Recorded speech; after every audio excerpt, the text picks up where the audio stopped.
O Festival Português de Cinema de Avanca acaba de desembarcar no Brasil, no estado do Maranhão, trazendo filmes de diversas nacionalidades premiados na 19ª edição do evento.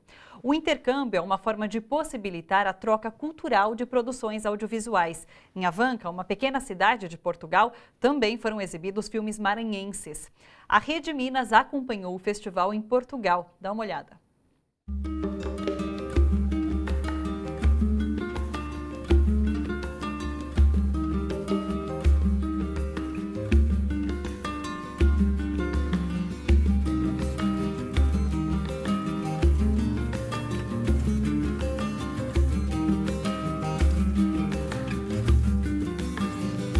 O evento teve início em julho no distrito de Aveiro, entre Lisboa e a cidade do Porto, e transformou a pacata vila de Avanca na Vila do Cinema.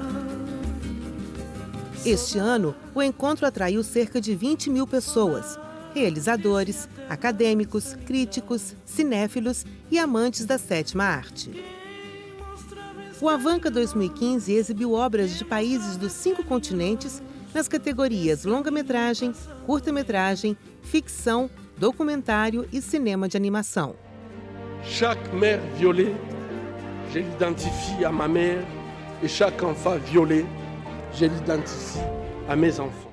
Durante o festival, uma conferência científica reuniu pesquisadores de universidades de todo o mundo para debater sobre temas ligados ao cinema, à arte e à tecnologia. From Mexico. Taiwan Normal University. Brasil, Portugal, Espanha, Brasil, United States of America, Brasil, Portugal. Brasil. São Paulo. El festival ha invitado a los directores premiados del año pasado de venir aquí para supervisar un taller de documental.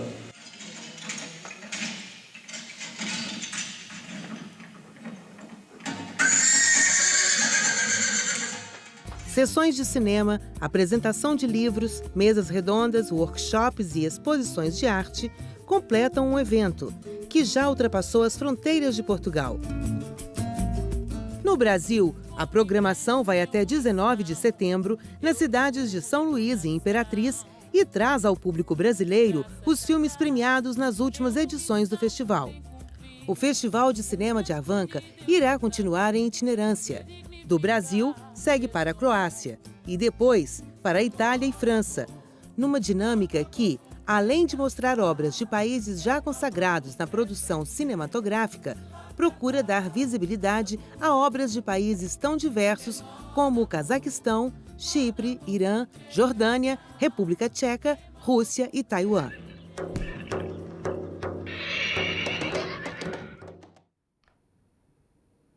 E falando em intercâmbio cinematográfico entre Brasil e Portugal, você sabia que essa relação é antiga e que os primeiros imigrantes portugueses tiveram um papel importante na formação do cinema brasileiro? Pois é. Para falar um pouco sobre essa troca de conhecimentos, nós vamos conversar aqui no estúdio com o Diego Nunes, pesquisador e escritor do livro Kailá, o intercâmbio cinematográfico entre Brasil e Portugal. Seja bem-vindo. Obrigado. Diego, como que a presença de cineastas portugueses influenciou a criação do cinema no Brasil? Bom, o cinema brasileiro, pelos dados históricos, ele nasceu em 1898, quando um italiano, chegando no Brasil, gravou as primeiras imagens da Baía de Guanabara. Mas em janeiro de 1897, um ano antes, a gente tem um português chamado Aurélio Paz dos Reis, que ele era da cidade do Porto, que teria filmado as primeiras imagens do Rio de Janeiro, a inauguração de uma avenida, a Avenida Rio Novo, que não existe mais, e montou um estúdio de cinema, uma sala de exibição de cinema na Rua Ouvidor, que não fez sucesso, ficou uma semana só em cartaz, ele volta para Portugal completamente falido, desiste de fazer cinema, e ele é o pai do cinema português também. Então eu costumo dizer que o pai do cinema português é o pai do cinema brasileiro, Sim. que foi nosso primeiro cineasta, e até 1906, todos os filmes eram documentais, eram registros de eventos, vistas, aquela coisa dos irmãos Lumière, a chegada do trem, a saída da fábrica, era o que se fazia de cinema. O primeiro cineasta a fazer um filme com roteiro é um português também chamado Antônio Leal, que ele dirige um filme chamado Os Estranguladores do Rio de Janeiro, que é uma reconstituição de um crime famoso da época, que mais ou menos o que a gente vê nos jornais hoje, que foi um sucesso enorme de bilheteria. Então, o cinema português, os portugueses, como em várias áreas, também influenciaram muito a formação do nosso cinema. A gente deve muito a eles, assim.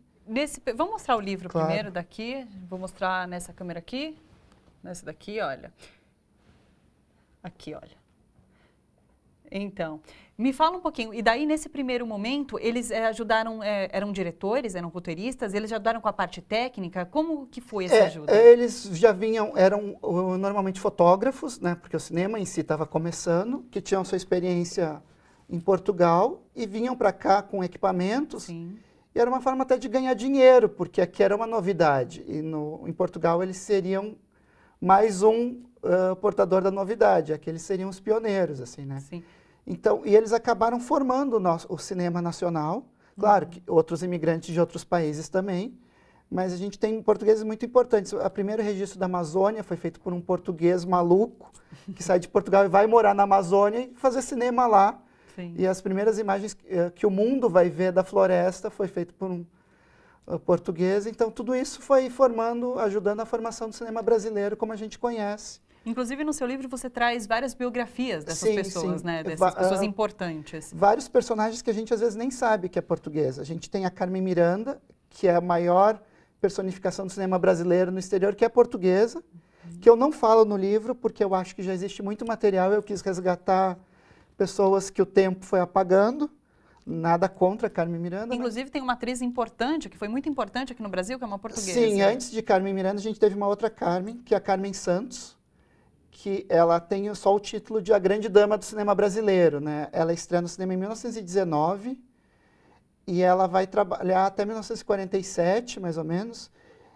E ela foi a segunda diretora de cinema a mulher. A primeira é uma paulistana, chamada Cléudia Verberena, que só dirige um filme, mas a Carmen Santos se torna produtora e diretora, que construiu depois um estúdio de cinema gigantesco, que depois quando ela morreu foi vendido para Herbert Richards, depois foi vendido para o Renato Aragão, e hoje é o REC 9, que começou com o estúdio da Carmen Santos. Sim.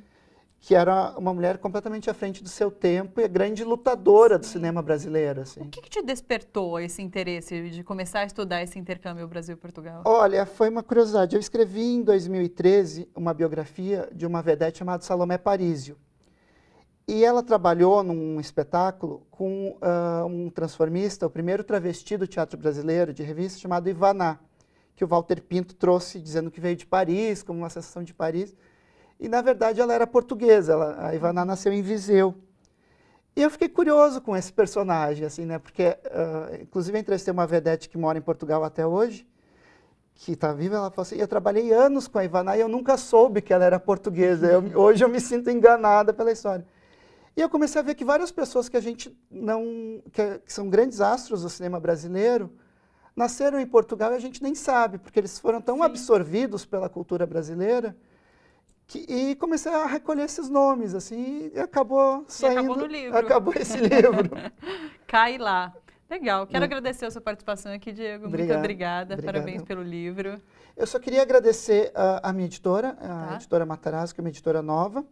Quem quiser adquirir pode procurar pelo site da editora.